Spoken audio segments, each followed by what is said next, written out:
ఆయన ఒక్క చిరునవ్వు నవ్వి అన్నాడు, సుతుడు కావాలి, వాడు నీ కొడుకు అయ్యి ఉండాలి, అయోనిజుడయ్యి ఉండాలి, జరామరణములు లేనివాడయ్యి ఉండాలి, నాతో సమానుడయ్యి ఉండాలి, ఇటువంటి కొడుకు కావాలి నీకు. లోకంలో ఇలా అడిగిన వాళ్ళు ఉన్నారా ఎవరైనా?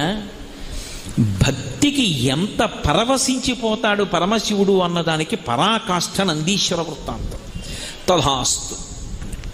ఇప్పుడు అయోనిజుడు కదు పుట్టాలి, భార్య కడుపులోంచి వచ్చేవాడు కాకూడదు. శిలాదుడు సంతోషించాడు, వెళ్ళిపోయి ఆయన ఒక యజ్ఞాన్ని సంకల్పం చేసి యజ్ఞం చేస్తున్నాడు.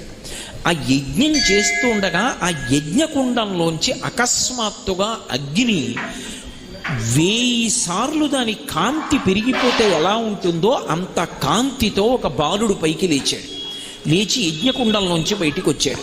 ఓ శివానుగ్రహంతో నాకు ఈ కుమారుడు కలిగాడన్నాడు. వాడికి ఉపనయనం చేశాడు. వేద విద్య అంతా